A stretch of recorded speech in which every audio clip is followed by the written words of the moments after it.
Hi, everybody. This is GM John Fedorowicz from Greenwich Village in New York City. It's a very hot day here. It's 93 degrees Fahrenheit, which I think is around 34 Celsius. I was never good at that, but I think that's about right.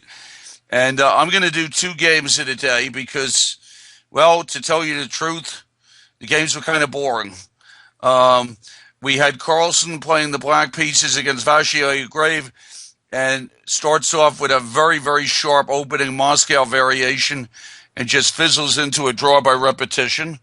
And that was our first draw of the day. And shortly thereafter, Vishy Anand and black pieces against Levon Aronian moved back and forth. Bishop G4, Bishop H3, Bishop G4, and that was our second draw by repetition.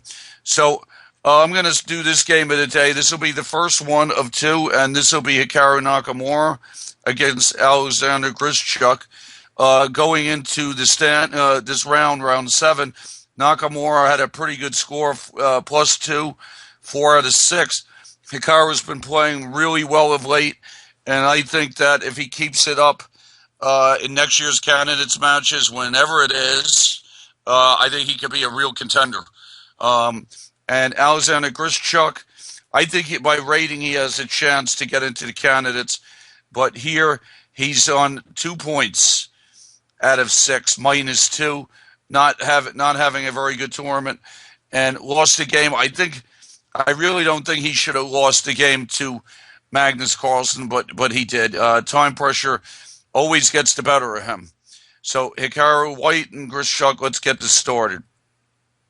You never know what kind of first move Hikaru is going to play. It seems like a game-to-game thing with him.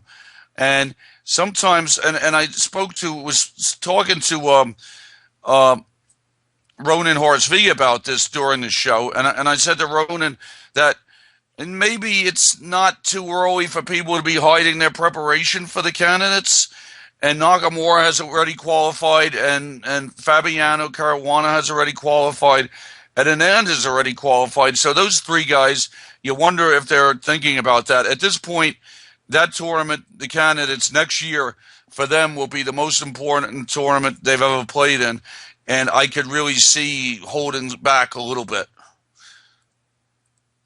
So C5, and Grischuk has had a good experience with this one. D4 is possible here, but it could become a Nimzo Indian, a G3 Nimzo Indian, or there's other sharp moves that White could play after that. I don't think Grischuk plays some sharp stuff here. G6, I don't think so.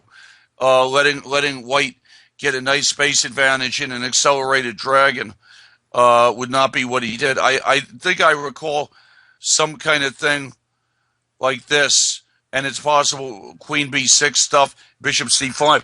Remember the crazy game Nakamura was White against Koryakin in one of these Queen B6 things.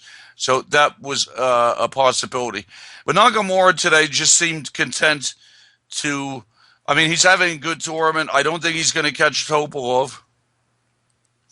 Topalov is went into the round 1.5 points ahead of them, of Nakamura and Anand, and with all draws continues to keep a 1.5 point lead, which is a lot with 2 rounds to go. This is a Grischuk favorite. I have my friend American GM Nick DeFermian has played this also. It gives up the D5 square. It's basically like a closed Sicilian reverse type of position, and Black gives control to D5 square, but gets good play on the king's side, and the square really isn't enough to give White much if Black plays properly. A3, the usual English opening kind of stuff. Knight G7, the correct place for the knight. Castles, Knight E1. The knight brings the long trip over just in time, because if White played D3 or B3 here, Black would have a very good